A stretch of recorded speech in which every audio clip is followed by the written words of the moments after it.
नमस्ते Bharat, WH news digital में आपका स्वागत है। मैं हूं विजय खौसे। आज के खबर के प्रायोजक है एश इलेक्ट्रॉनिक्स एंड फर्नीचर, वाड़ी, नागपुर। हम रहते हैं खबरों के आगे, खबरों के पीछे। खबर छुपाते नहीं, दिखाते हैं। राजनीति हो या सामाजिक, क्राइम हो या भ्रष्टाचार की, अन्याय हो या अत्याचार की, हम देते हैं निडरता से खबर को महत्व। आप भी खबर को महत्व देकर हमारे चैनल को सब्सक्राइब करें, विज्ञापन देकर मदद करें। आइए देखते हैं आज की विशेष खबर।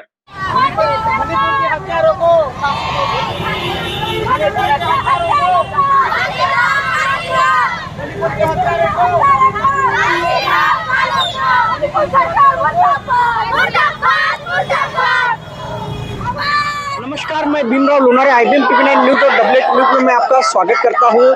इस वक्त संविधान चौक पे हूं और संविधान चौक का जो आंदोलन होता है हमारे दोनों चैनल के माध्यम से हम जनमानस तक के पहुंचाते हैं।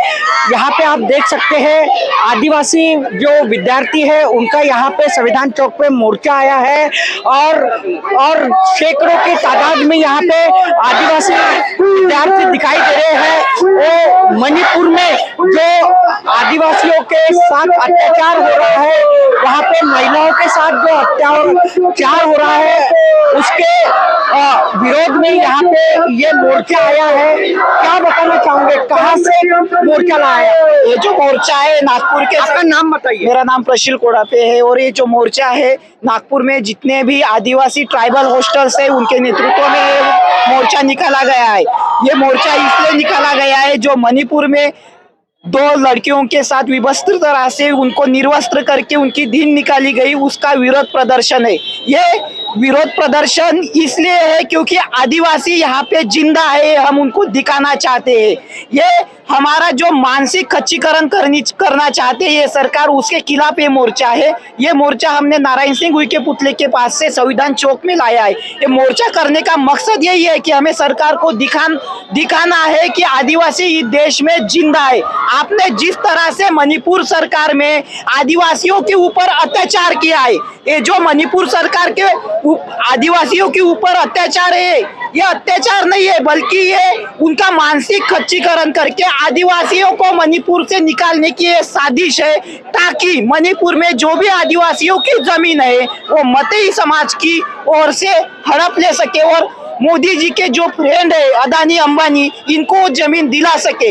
इसलिए ये आदिवासी का खच्चीकरण करना चाहते हैं। क्या लगता है केंद्र की जो मोदी सरकार है वो आदिवासी विरोधी है, ऐसी लगता है आपको? हाँ, प्योर, क्योंकि जब से मोदी सरकार आए हैं तब से इन्होंने आदिवासियों के बारे में कोई भी ऐसा एक्ट इम्प्लीमेंटेशन किया नहीं है और जितने चाहे आदिवासियों के विरोध में उन्होंने एक्ट लागू किए। जैसे कि अगर हम देखा जाए पैसा कानून है, अनुसूची 5, अनुसूची 6 है, लैंड एक्विजिशन एक्ट है, जितना उसके बाद एट्रोसिटी एक्ट है, इनको शिथिल करने का काम किया है। अगर हम इतिहास में देखा जाए जितने भी अत्याचार आदिवासियों के ऊपर हुए वो पूरे अत्याचार बीजेपी सरकार में हुए। यानी जबरदस्ती से आदिवासियों की जमीन हड़पने का काम मोदी सरकार कर रहा है, ऐसे लग रहा है क्या? हाँ, क्योंकि अगर इंडिया का इतिहास देखा जाए तो ज्यादा से ज्यादा जमीनें आदिवासियों के पास है।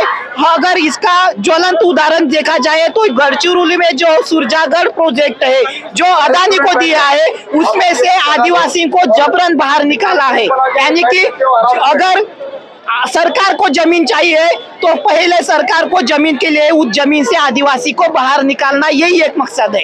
क्या लगता है कि मोदी सरकार जो है वो मोदी सरकार क्या आदिवासियों को न्याय देने में सक्षम नहीं है?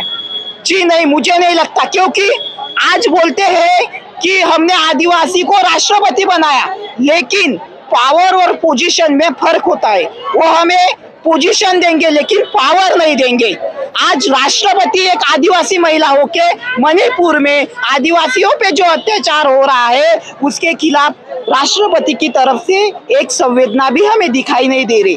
यानी कि इससे हमें ये पता लगता है कि ये सरकार हमें पोजीशन देगी लेकिन पावर नहीं देंगी। निश्चित ही, यानी मोदी सरकार पोजीशन दे सकती है आदिवासी को, लेकिन पावर नहीं दे सकती, ऐसा ही कहना ये जो विद्यार्थी है उनका है। हमारे साथ में कुछ महिला विद्यार्थी भी है आदिवासी के समाज के। क्या बताना चाहोगे बेटा आप ये थोड़ा सा ये बोल, आपका नाम बताइए। विद्या सूर्यवान डटमल। क्या लगता है आपको कि देश में आदिवासियों के साथ में जो महिलाओं के साथ में अत्याचार हो रहा है, क्या सुरक्षित लगता है देश में? नहीं, क्या बोलना चाहोगे? आदिवासी को न्याय मिलना चाहिए। आदिवासी को न्याय मिलना चाहिए। क्या मिलना चाहिए? जो महिलाओं पे जो अत्याचार होता है उनको सुरक्षितता मिलनी चाहिए। और जो भी मतलब आदिवासी नहीं, देश भर में जितने भी महिला है उन पे जो अत्याचार हो रहा है उनके खिलाफ जो न्याय है वो, और जो क्या बताना चाहोगे? क्या बताना चाहोगे? क्या देश की महिला सुरक्षित है? सुरक्षित नहीं है। अगर इनके माँ बेटियों पर अगर ऐसा अत्याचार हुए तब इनको समझ में आएगा। हम आदिवासी हो गए या कोई भी महिला रहे, इन पे हम पे अत्याचार हो रहा है, इसलिए ये सरकार चुप बैठी है। इनके माँ बेटियों पे जब अत्याचार होगा तब इनकी आंखें खुलेगी। देखिए किस प्रकार से रोज दिखाई दे रहा है ये आदिवासी विद्यार्थी है और इनमें किस प्रकार से रोज दिखाई दे रहा है, आप देख सकते हैं। क्या बताना चाहोगे बेटा? आदिवासी सुरक्षित है? नहीं। देश की महिला सुरक्षित है? नहीं। देश की महिला नहीं है सुरक्षित, ऐसी ही कहना है इन आदिवासी विद्यार्थियों का है। मेरे साथ में और भी कुछ विद्यार्थी हैं, हम उनसे भी बात करना चाहेंगे। क्या लगता, क्या नाम है आपका? तनुकोड़ा पे। क्या लगता है देश की महिला सुरक्षित है? नहीं। क्या बताना चाहूंगी? हमें ये सम्मान चाहिए। क्या चाहिए? सम्मान चाहिए हमारा। सम्मान चाहिए। आदिवासी जो विद्यार्थी है, जो महिला है, उन्हें सम्मान चाहिए। देश की महिलाओं को सम्मान चाहिए। आज देश की महिला सुरक्षित नहीं है, ऐसा ही कहना ये विद्यार्थियों का है। क्या नाम है आपका? मनीष नंदावरे। क्या लगता है आदिवासियों के जमीन पे अतिक्रमण हो रहा है, क्या बताना चाहोगे? वो सुरक्षा मिलना चाहिए सब महिलाओं को। केंद्र सरकार को क्या मांग करोगे आप? हम सिर्फ यही कि सुरक्षा मिलनी चाहिए हमें, और आदिवासियों को सुरक्षा मिलना चाहिए।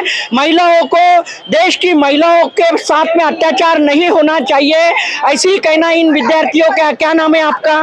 मेरा एडवोकेट निशा अडमाची नाम है। क्या बताना चाहोगे? क्या बताना चाहोगे? इधर देखिए, आप इधर देखिए। सर, ये जो है महिलाओं पे अत्याचार हो रहा है डे बाय डे, और ये इसका परसेंटेज अबाउट 90 डे हो गए हैं। मणिपुर में वायलेंस चालू है, और जो एक महिला पे इतना अत्याचार हो रहा है इसके अगेंस्ट हम प्रोटेस्ट कर रहे हैं। और देश को ये दिखाना चाहते हैं कि आज जब सरकार बोलती है बेटी पढ़ाओ बेटी बचाओ, देन वो क्या कर रहे हैं? एक साइड नारा देते हैं बेटी बचाओ बेटी पढ़ाओ का, दूसरे साइड देश की महिलाओं का रेप किया जाता है, वो भी इतनी संख्या में, और इतनी संख्या में जहाँ इतना बड़ा इंसिडेंट हुआ, और भारत सरकार एक स्टेटमेंट भी पास नहीं करती है इसके अगेंस्ट कि हम उन अत्याचारों, जो भी अत्याचार करने वाले हैं उनको कड़ी से कड़ी सजा। लेकिन हमारी जो महामहिम है राष्ट्रपति, वो आदिवासी है, क्या उनके तक के ये बात जाने के बावजूद भी वो क्यों यानी बोल नहीं पा रहे हैं? यही तो सबसे बड़ा क्वेश्चन है कि उनको जब पता है हमारे समाज की जो महिला है उनके ऊपर इतना अत्याचार हो रहा है, तब भी इतनी पार्टी की इतनी क्या लालची तो नहीं बोलेंगे हम, लेकिन उनको इतना प्यारा है कि वो एक महिला के अगेंस्ट इतना अत्याचार हो रहा है तब भी उस पर एक भी स्टेटमेंट या खुद के व्यू भी नहीं दे सकते। इतना उन पे प्रेशर है क्या? आपकी क्या मांग है अभी? मांग यही है कि जो अत्याचार हुआ है जो स्त्रियों पे, उनको कड़ी से कड़ी सजा मिलनी चाहिए। और वैसे भी उनके साथ रेप हुआ है तो रेप के लिए बाय लॉ जाए तो उनके लिए पनिशमेंट है डेथ पेनल्टी। और दो महिला या जितने भी जिन्होंने इतना घृण ऑफेंस किया है उनको फांसी की सजा होना चाहिए। मेरा एक आखिरी सवाल, देश की क्या महिला सुरक्षित है? कोई भी महिला रहे? नहीं, मैं तो कहूँगी देश की महिला सुरक्षित नहीं है, क्योंकि ये मणिपुर नहीं है, ऐसे बहुत सारे इंसिडेंट है जहाँ पे महिलाओं पे अत्याचार होता है और अत्याचार करने वाले बच जाते हैं। तो हम नहीं कहेंगे कि देश की सरकार मीन्स देश की महिला है ये है सुरक्षित है। उनको प्रोटेक्शन मिल रहा है। जहाँ की गवर्नमेंट हमेशा बोलती है सबका साथ सबका विकास, बेटी बचाओ बेटी पढ़ाओ, पर अनदर साइड वो क्या करती है, बेटी पे इतना बड़ा क्राइम हुआ उस पे भी एक स्टेटमेंट या एक बात भी नहीं, ये भी श्योरिटी नहीं देते, ये भी दिलासा नहीं देते उन महिलाओं की कि तुम पे जो भी ऑफेंसेस हुए हैं या जो भी क्राइम करने वाला है उस व्यक्ति को हम कड़ी से कड़ी सजा देंगे। तो कैसे कहेंगे कि हम देश की बेटी सुरक्षित है?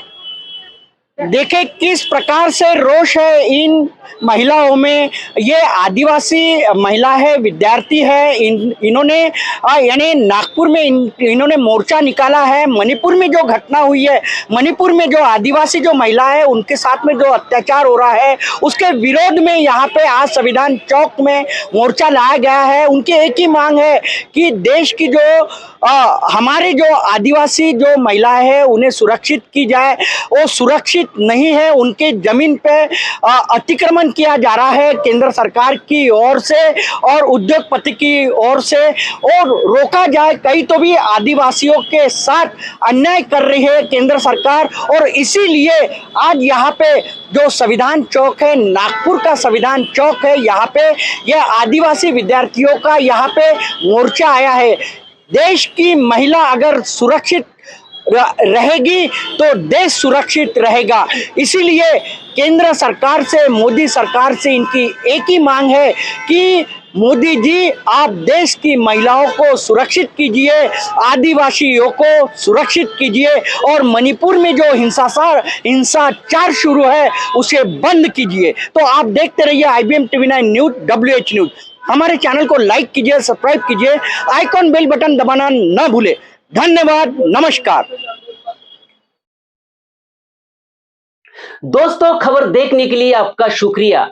आज के लिए बस इतना ही, फिर मिलेंगे एक नए खबर के साथ। तो बने रहिए WH न्यूज के साथ। चैनल को लाइक करें, सब्सक्राइब करें, फेसबुक इंस्टाग्राम पर फॉलो करें, विज्ञापन देकर हमें आर्थिक सहयोग करें। धन्यवाद।